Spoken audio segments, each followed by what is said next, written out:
Since 2004, a radical experiment in the early years provision has been going on in Wales. At over 40 schools across the country, they've been piloting a new play-based curriculum for 3 to 7-year-olds. And from 2008, it will be implemented in all schools. Welcome to the foundation phase.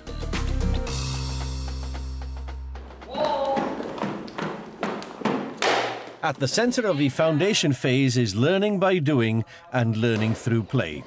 Pont Llanfraith Primary School has been piloting the new approach, and this programme will look at how they're encouraging physical developments in their nursery and reception classes. Come on, we're not looking at this morning, are we ready? Let's see how our skipping's going. Boys, is the skipping getting better? Yeah. Off we go. Physical development really impacts all areas of the learning. Our learning is based on topics that we do, and I would say that physical comes into our creative with our singing and our dance and our drama, our role play. I mean, outdoors topics, the environment that we're doing still uses physical skills through that as well. So yeah, it actually impacts on all areas of the foundation phase. Because there's so many games at home where they just sit down. And so I think school really needs to compensate for the experiences that maybe they're not having at home. So we use physical development throughout, I would say throughout the curriculum. We know that there are so many issues around children being at desks and not able to perform effectively, and we wanted to ensure that children had experiences where they were physically very much involved in a play and sport element as well as involved in the classroom. So we wanted to find a range of experiences to encourage our youngest children to learn in every single environment. The foundation phase needed to be introduced because our approach was becoming far too stilted, far too stereotyped. We were constantly worrying that we should race our children into writing experiences for which they didn't have the necessary experiences or the necessary skills.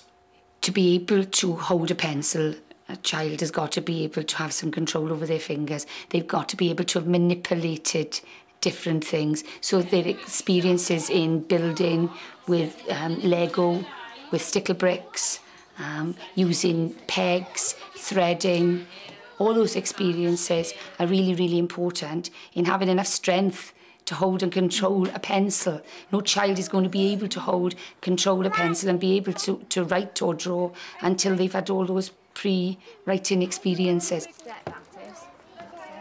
In reception, they actually peg items onto the line with the pegs. In nursery, it's enough at the moment just to try and get the pegs on the line.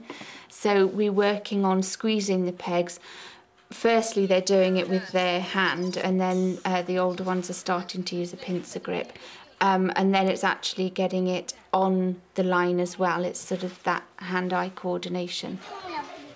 A lot of differentiation is done through the task. So, for example, if we're cutting, we'll provide a variety of different scissors. First, the ones that they just need to squeeze, then support scissors that adults use with them, and then scissors that they can use independently. So in that way, we use the equipment to differentiate. We did hedgehogs for cutting because our sound this week is H. Hedgehogs have a nice outline, a spiky outline, far more difficult for some children to go in and out. They need to be quite dexterous with their scissors control. Of course, all children play, and we wanted to enthuse children's learning by using play as a vehicle, both child-led play and structured teacher-led play, in terms of linking learning achievement through the play and active agenda. And let's be honest, we wanted children to get outdoors. I think it's very important that we take children on walks, that they go around the school looking at everything that we've got here. And I think it's one of the things that we've really got to inculcate into them, that walking is something to be enjoyed and something to be treasured. Coming up on the bench then. We do activities in the environment and around on the fields and the gardens.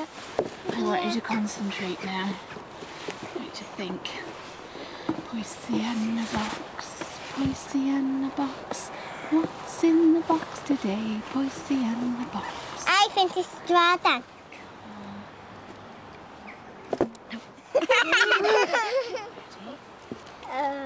Leaves. Leaves.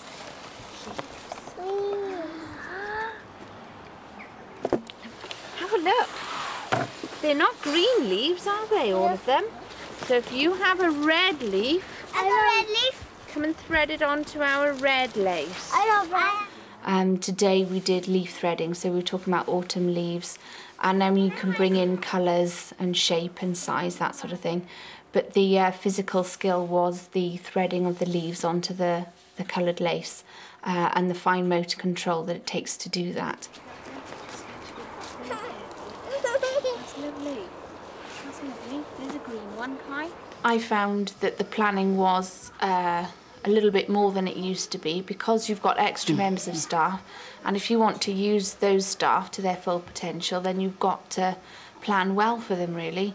But then the staff are a good resource within themselves. They've got so many ideas that they want to try, that they've picked up along the way. So we tend to pool a lot of ideas together, and then I go away and do the planning myself. Also, I think you need to be thinking of a number of fun ways to do the same activity, so that the children don't realise they're doing the same activity. But you've got all these other fun ways that you can do it. And I think once you get into that sort of planning, it comes quite easily. Today is the day that Mr. Jolly has chosen to go on a jolly journey. This year we started to do jolly phonics. So physical activities are used to enhance the saying of the sound. Some children find saying a sound quite inhibiting, really, because the sound doesn't mean anything to them. But as soon as you put an action with it, it's a different kettle of fish, and the children want to do it so much. So we've tried to think of lots and lots of different ways to learn our phonic sounds without just flashcards or sitting down with a lotto game. And the Jolly Journey is one of them, where we hang at sounds and they've got to go and find the sounds. Well, you know, you're also enhancing physical development then, because they've got to go down the steps, they've got to go along the yellow brick road in some sort of way, and so lots of physical activity, really enhancing what is a language literacy and communication activity. In the nursery, they use lots of outside activities and equipment to develop the children's gross motor skills. We quite often set up an obstacle course of sorts, which the children usually help to set up, and that's physical activity on its own, you know, bringing all the equipment out. Part of this physical development framework is also setting up and clearing away their own equipment. So we involve that. It's exercise for them, it gets them up and running and going, and we use a lot of positional language, over and under and through and round. Over, jump over, jump over. We do quite a lot of risk-taking within a safe environment, which is the way we phrase it, really. So when you've got an adult support with them, and that you can push the children to take things a little bit further and try something different, try something that's a little bit harder.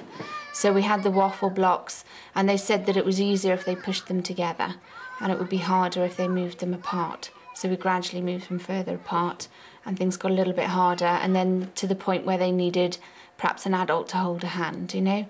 And it just gets them to think about things, to push themselves a little bit more, but still within a safe environment. We do a range of different ball skills. Today we had the netball out.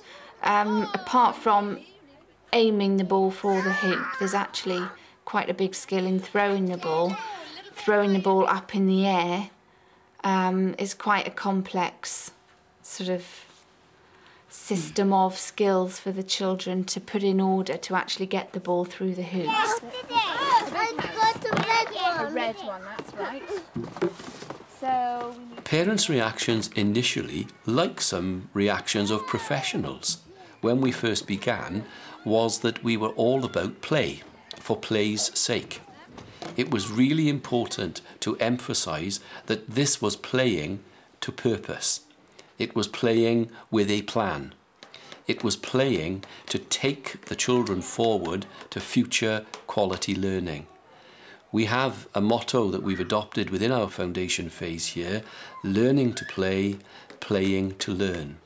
We've held open days in school, play days for the parents to come in and work with their children and see what goes on, find out the nitty-gritty information about the foundation phase. So by keeping them well informed, I think we've kept them on board. I've got letters at home and booklets that I've had off Miss King telling me all about the foundation phase, how they're being assessed through the year, rather than have one assessment at the end of the year and they're judged on that. They're being assessed throughout the 12 months.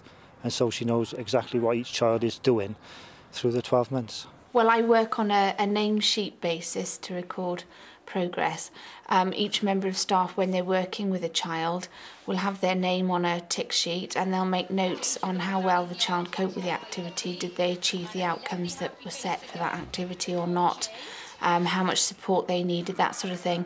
And then all members of staff report back at the end of the session with those sheets to discuss how the children got on, and we use those then to inform the following week's planning. down the hill.